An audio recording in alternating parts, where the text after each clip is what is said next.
आज महात्मा ज्योतिबा फूले साहब की जयंती का दिन है। 11 अप्रैल को ही उनकी जयंती है।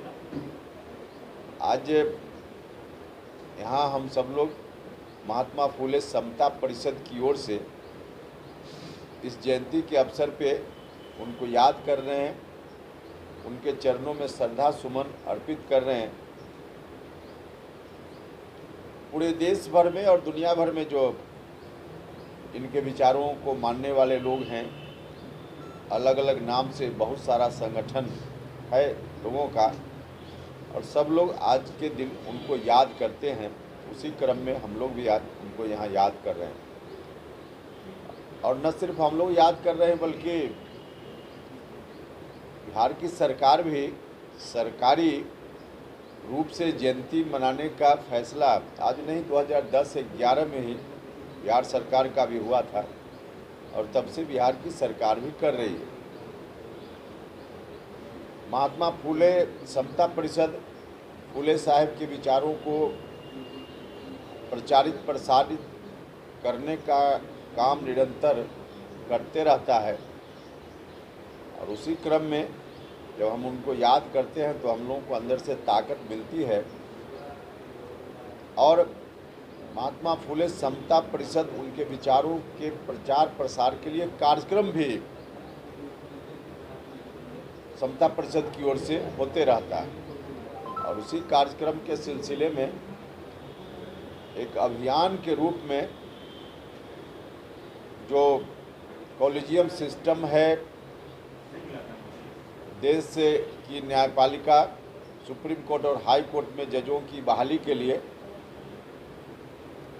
उसके खिलाफ मतलब उसको बदलने की मांग को लेकर पहले से समता परिषद की ओर से कार्यक्रम होता रहा है, और आगे भी एक अभियान के रूप में हम लोग इस कार्यक्रम को समता परिषद की ओर से चलाने वाले हैं। क्योंकि अब बहुत ही आवश्यक है, जब तक आज का जो कॉलेजियम सिस्टम है, जिस सिस्टम से जजों की बहाली होती है, यह सिस्टम रहेगा, तब तक गरीबों को, वंचितों को, शोषितों को जितना न्याय मिलना चाहिए उतना न्याय नहीं मिल पाएगा। क्योंकि बहाली की प्रक्रिया ही बिल्कुल गैर प्रजातांत्रिक है, गैर संवैधानिक है। नतीजा है कि कुछ लोग जिनकी पैरवी पहुंच है वही लोग जज बन जाते हैं, अधिकांश लोग। बाकी के जो मेरिट वाले विद्यार्थी हैं, चाहे किसी जात के हों, किसी धर्म के हों, ओबीसी, एससी, एसटी तो छोड़ दीजिए, जो सामान्य जाति के भी हैं, ब्राह्मण परिवार का ही क्यों न हो, कोई नौजवान अगर मेरिटोरियस विद्यार्थी है और जज बनना चाहता है, तो कॉलेजियम सिस्टम के कारण उनके जज बनने का कोई उपाय नहीं है अगर उसके पास कोई पैरवी नहीं हो, पहुंच नहीं हो। तो वर्तमान जो कॉलेजियम सिस्टम है उसकी जगह हम लोग यही चाहते हैं कि जैसे और बहाली होती है आईएएस लोगों की, आईपीएस लोगों की, उसी तरह की खुली प्रतियोगिता जज की बहाली के लिए भी हो जाए। हम कोई पक्षपात की बात नहीं कर रहे हैं, हम कोई विशेष किसी को मदद, कोई जो संविधान नहीं कहता है उससे ज़्यादा कोई दे दे, इसकी बात हम नहीं कर रहे हैं। हम कह रहे हैं कि खुली प्रतियोगिता से जजों की बहाली हो। जिस तरह से कलेक्टर के लिए, एसपी के लिए खुली प्रतियोगिता होती है, कोई भी बैठता है एग्जाम में, जो कम्पीट करता है उसकी बहाली होती है, उसी तरह से हाई कोर्ट और सुप्रीम कोर्ट में भी बहाली होनी चाहिए। इस बात को लेकर निरंतर संघर्ष चलते रहा है और आगे भी कार्यक्रम चलेगा। तो आज के दिन महात्मा फूले साहब को याद करते हुए हम इसी संकल्प को फिर से दोहराते हैं कि उनके विचारों को आगे बढ़ाने के काम में हम सब लोग लगे रहेंगे।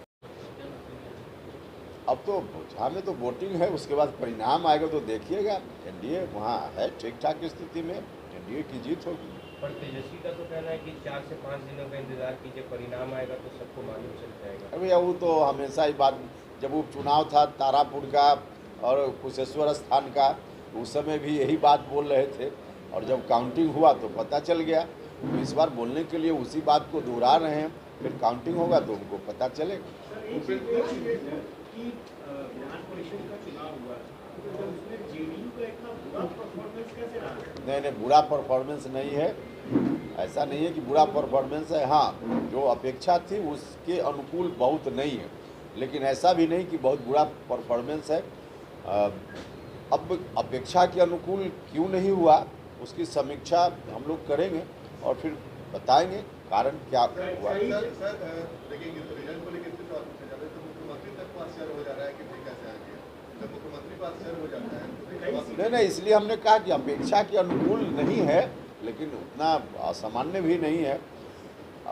लेकिन एक बड़ा कारण इसका, बाकी तो हम विश्लेषण करेंगे तो फिर बता पाएंगे क्या कारण था, लेकिन एक बड़ा कारण तो यह जो चुनाव है बाकी चुनाव से अलग किस्म का चुनाव, और इसमें दूसरे तरह से चुनाव में प्रचार प्रसार और मतदाताओं को आकर्षित करने का काम कुछ अलग तरीके से होता है, जिसमें जन समर्थन अपनी जगह है, जनबल से ज़्यादा धनबल इसमें काम कर जाता है, और इसके चलते भी कहीं कहीं ऐसी स्थिति हुई। योगी दल का सपोर्ट मिला था सर? देखिए, हम ऐसा जब तक समीक्षा नहीं करेंगे तब तक हम किसी के ऊपर कैसे आरोप लगा देंगे, हम उस नज़र से नहीं देख रहे हैं। हम समीक्षा करेंगे फिर बताएंगे। देखिए, सूचना भीतरघात की आ रही है, या विपक्ष के लोग आरजेडी के तरफ भी उसी तरह का है। जैसे हाजीपुर का उम्मीदवार उनका हार गया तो उनके उम्मीदवार ने उन्हीं के एक एमएलए पर आरोप लगा दिया।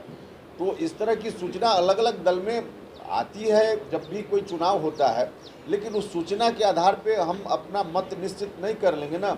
जब तक हम उस सूचना को पुख्ता रूप से जांच पड़ताल नहीं करेंगे तब तक हम कैसे बता देंगे।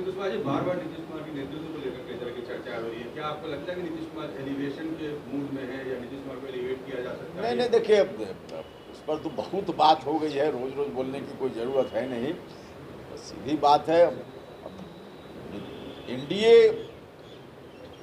अलायंस जो है हमारा बीजेपी और जेडीयू, इसकी सबसे पहली शर्त है नीतीश कुमार का लीडरशिप।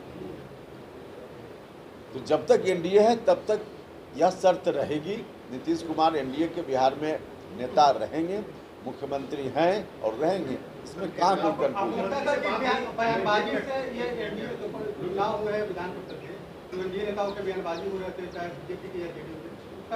हाँ, निश्चित रूप से देखिए, बयानबाजी से तो नुकसान होता ही है।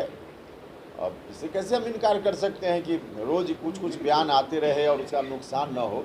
नुकसान तो होता ही है, इसलिए ऐसे बयानों से बचना चाहिए सब लोगों को। लेकिन इसका एक बड़ा कारण है कि इस तरह का बयान जो आते रहता है कि आपस में मिल बैठकर एक कम्युनिकेशन गैप जैसा हो जाता है। मिल बैठकर अगर कुछ चर्चा, चाय पीते रहे, बातचीत होती रहे तो ऐसी स्थिति नहीं आएगी। वैसी स्थिति माने चाय पिए हम लोग, गपशप करते रहें, मिलते जुलते रहें, इसको करना पड़ेगा। नीतीश कुमार से बातचीत हुई होगी, कोई चर्चा होती है, उनका क्या कहना है? ये जो जिस तरह से बात आ रही है, उनके बाहर निकलने की बात हो रही है, उपराष्ट्रपति बनने की बात हो रही है। और इस पर तो हमने कहा कि प्रारंभिक शर्त है एनडीए की, नीतीश कुमार हैं, रहेंगे। अब कहाँ वो सब मामला बचता है। सर, खास वर्ग की नाराजगी का असर? कौन वर्ग नाराज है? कोई नाराज नहीं है। नाराजगी का असर क्या होगा? कोई नाराज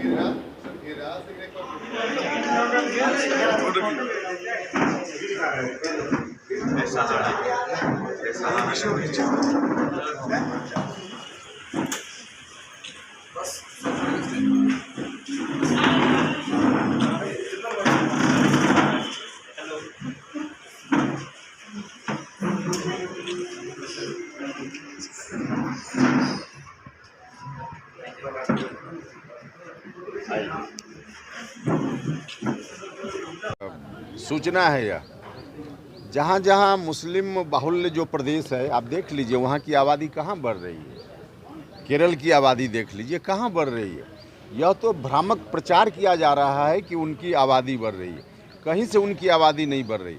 हाँ, आबादी देश की बढ़ रही है, उसमें कोई धर्म विशेष की आबादी बढ़ रही हो ऐसा नहीं है। हाँ, देश की आबादी बढ़ रही है, जनसंख्या बढ़ रही है, तो निश्चित रूप से एक चिंता का विषय बनता है। लेकिन उसके लिए हमने कहा कि बिहार की सरकार ने जो किया है, महिलाओं को, लड़कियों की शिक्षा का इंतजाम इतना बेहतर तरीके से, उसका असर भी दिख रहा है। अब महिलाओं का प्रजनन दर, जो शिक्षित महिलाएं हैं तो उनका प्रजनन दर कम हो रहा है। तो शिक्षित करके जनसंख्या नियंत्रण का काम होना चाहिए, जो बिहार की सरकार, माननीय मुख्यमंत्री जी कर रहे हैं। धर्म विशेष को टारगेट किया जा रहा है, इस तरह का बयान। सर, तो केंद्रीय मंत्री को डर क्यों लग रहा है सर? अब डर उनको क्यों लग रहा है? जो आदमी अंदर से कमज़ोर होता है उसी को डर लगता है, मजबूत आदमी को डर नहीं लगता है। कि राज्य तो हैं मजबूत, लेकिन अब इन दिनों डर क्यों रहे हैं, अब पता नहीं, कुछ और अंदर का मामला होगा, अब उसकी जानकारी तो हमको है। बिहार समेत कई राज्यों में रामनवमी पर हिंसक झड़प हो गए हैं, जेएनयू में भी हिंसक झड़प हो गया है, एबीपीडी और उसके लेफ्ट में। तो वहाँ झड़प अगर हुआ है दिल्ली में, तो वहाँ जो पुलिस के लोग हैं, प्रशासन के लोग हैं, उनको देखना है। अगर आपको हमारा वीडियो पसंद आया हो तो इसे लाइक करें, सब्सक्राइब करें और साथ ही बेल आइकन दबाना ना भूलें।